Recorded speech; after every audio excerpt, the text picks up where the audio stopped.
President of the Republic of Kenya, Your Excellency Deputy President, CS Education, PS Education, Professor Bitok, CSs who are here, the Chairman of Education Committee, my brother and colleague teacher, members of the Education Committee, Teachers Service Commission, led by the Chairman and the CEO, the leadership of trade unions here, ladies and gentlemen, walimu wenzangu, solidarity! Solidarity! Solidarity! Your Excellency, I have my team here with me, the national steering. Just stand and wave. National steering, Kenya National Union of Teachers. That is at the apex of the leadership of Kenya National Union of Teachers, followed by members of the National Executive Council, teacher leaders in all the 110 branches of Kenya National Union of Teachers. I hope you are here. Asanteni sana. I listened to His Excellency, and I want to be very frank. As teachers, when we went to college, one thing stood by us. No one taught like this man.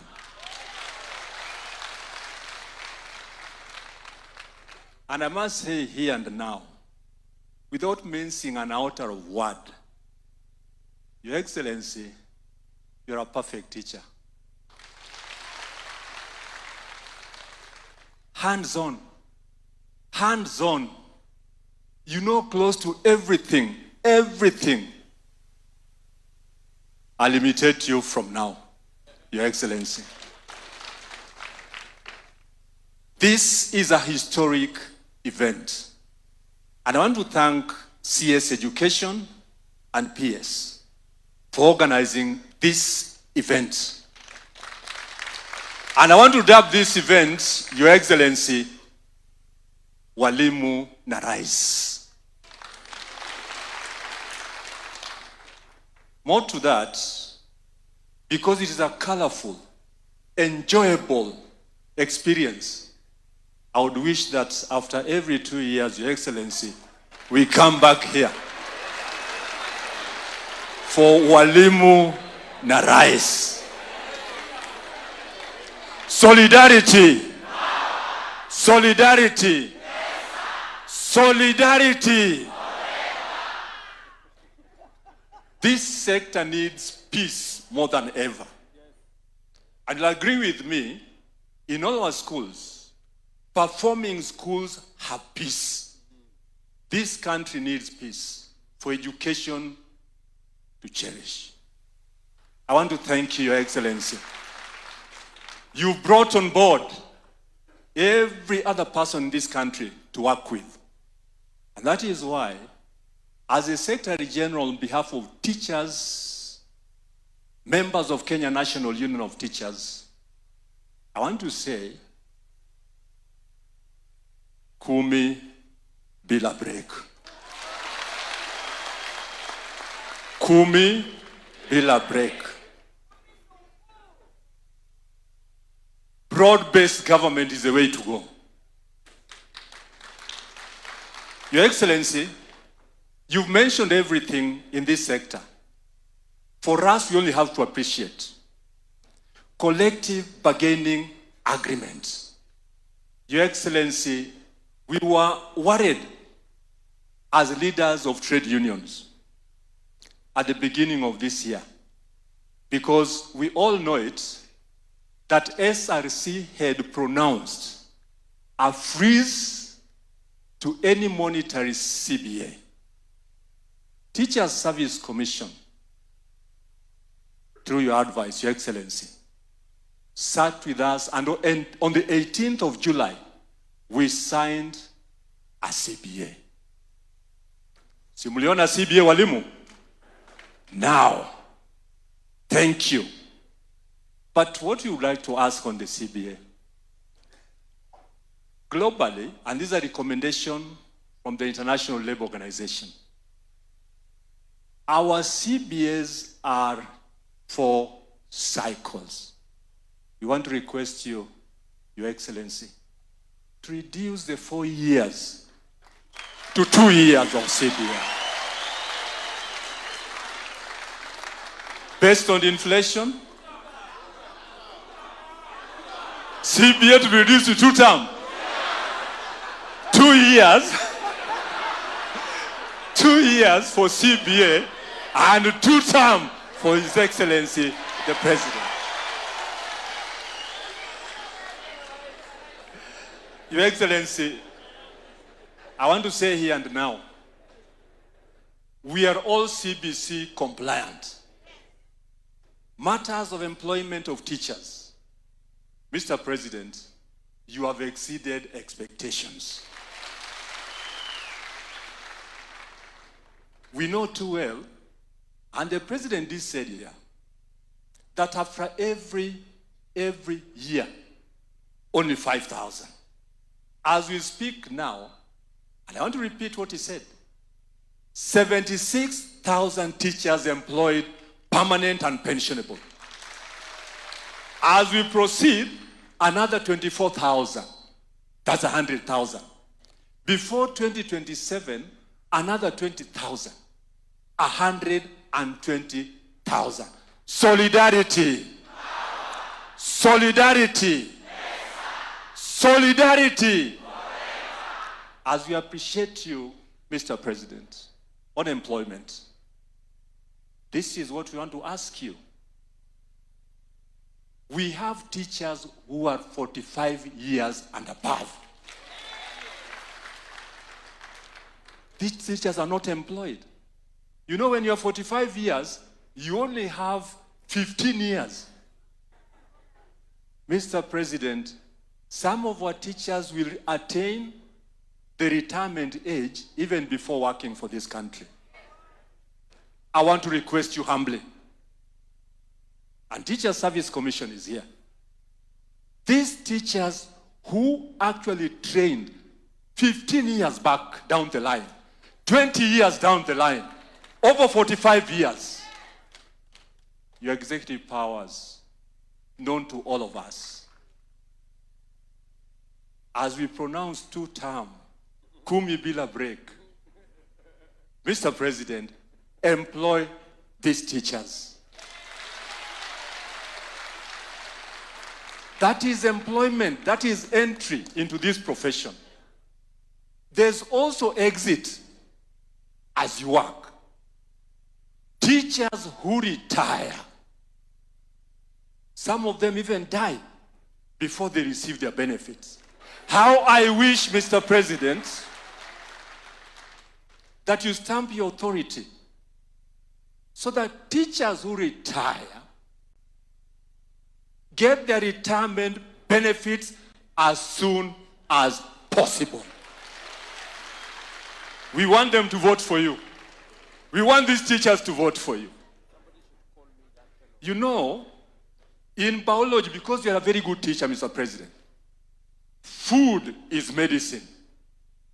I want to tell all of us here that most of our retirees, as they go home, food is never their medicine, but medicine becomes their food. They take medicine like every 1 hour. We want these teachers to be paid their benefits early enough so that they stay strong to vote for you, Mr. President. I'm sure you are able to unlock the overstay that is there that don't allow teachers to get their pensions in very good time. Education reforms. Nani kama wewe rais? Nani kama wewe? Nani kama wewe? Wajua Kiswahili si mdomo changu. I got it from His Excellency. Wakenya ni watu wa kujituma. I want to confirm here, Your Excellency, walimu hapa Kenya ni watu wa kujituma zaidi. Because looking at the work that we do, and I'm happy, your deputy, His Excellency, was a teacher like us, mwalimu, and you know too well. Fire must fire, noma must noma. Now, there's no single government that can pay a teacher a salary commensurate to the work that a teacher does. And so, tunajituma zaidi. Kazi ya elimu tunapenda. Walimu Kenya hii ni watu wa kujituma zaidi. I want to say here and now that on education reforms, before you came in, Mr. President, the sector of education was getting to rot. The Presidential Working Party on Education Reforms has brought us far and wide. Domiciling grade 7, 8, and 9 to primary schools did two things, Mr. President. One, access to education. Two, poor parents could afford to have their children in school. Imagine the situation where grade 7 went to a secondary school, grade 8 to a secondary school, and grade 9 to a secondary school. I want to assure you, Mr. President, as the parents and as these teachers, education has become affordable. Affordable. Affordable. Because of the recommendations of the Presidential Working Party on education reforms. And more so by domiciling grade 7, 8, and 9 in primary schools. Now here comes the sessional paper number 1. This is my ask. This is my ask, Mr. President. The sessional paper number 1, which of course was number 10, 2024, now number 1, 2025. Where has this sessional paper disappeared to? Because we want the president to succeed. We want the president to succeed. We want the president to succeed. Where is the sessional paper?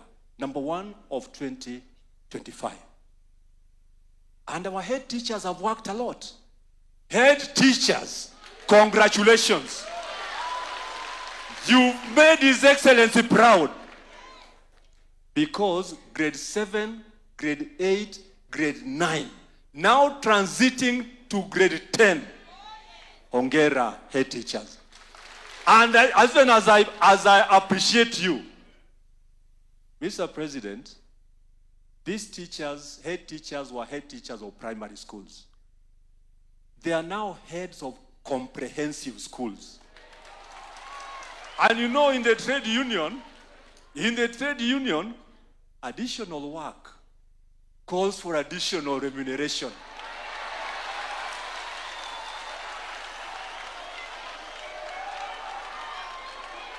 These heads are even capped in D1, and they'll never go beyond D1. My ask on behalf of these heads, just a pronouncement, Mr. President. Just a pronouncement. Just a pronouncement. Just a pronouncement.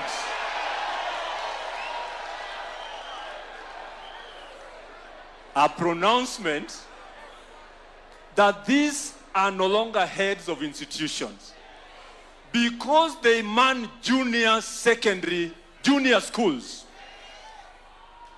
It will not be bad, Mr. President, if these heads are declared principals of those institutions.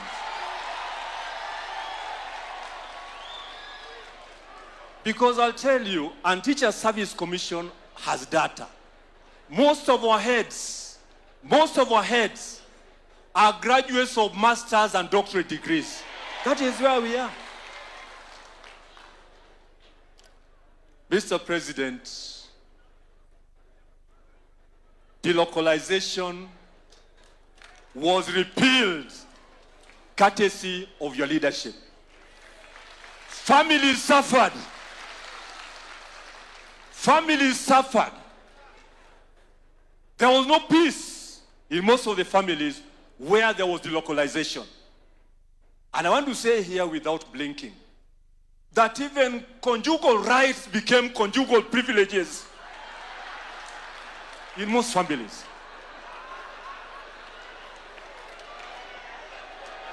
Solidarity! Solidarity! Solidarity!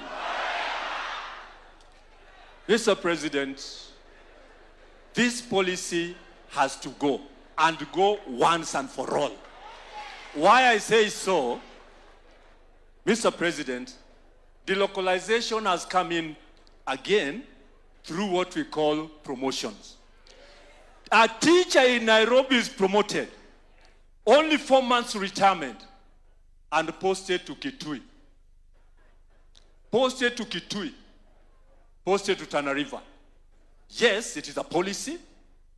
How I wish the way you came up, Mr. President, to repeal delocalization. In the same way, Mr. President, just a word, repeal CPG. Career Progression Guidelines. Because with CPG, Teacher Service Commission must post you where we have a vacancy. Are we there? It is not a must that when I proceed to C4, I must be declared a deputy head teacher. It is not a must that when I proceed to C5, I must be declared a head teacher. CPG, for the sake of these teachers and their security, and to get rid of delocalization finally, Mr. President, this is a policy that has to go. CPG has to go. CPG has to go. CPG has to go. CPG has to go. Finally, my dear President,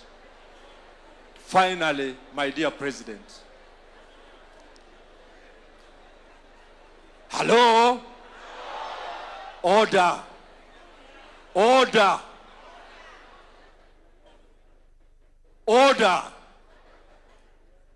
Mr. President, we have our colleagues in hard-to-staff areas. When a teacher volunteers to work in a hard-to-staff area, I think issues of policy should not be kept to stop the teacher from getting promotions. And even be confirmed substantively to be a principal, a head teacher, or even a deputy head teacher where one works under hardship. Will as many of the opinion say aye? Mr. President, the ayes have it. Thank you so much, and may God bless you. Asanteni sana.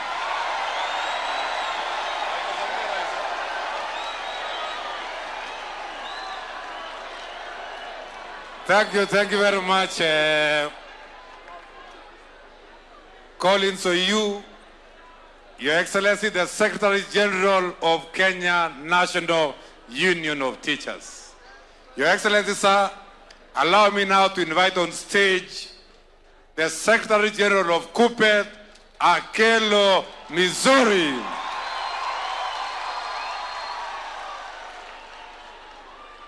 Thank you very much. I can see the chairman, Mheshimiwa Omboko Milemba.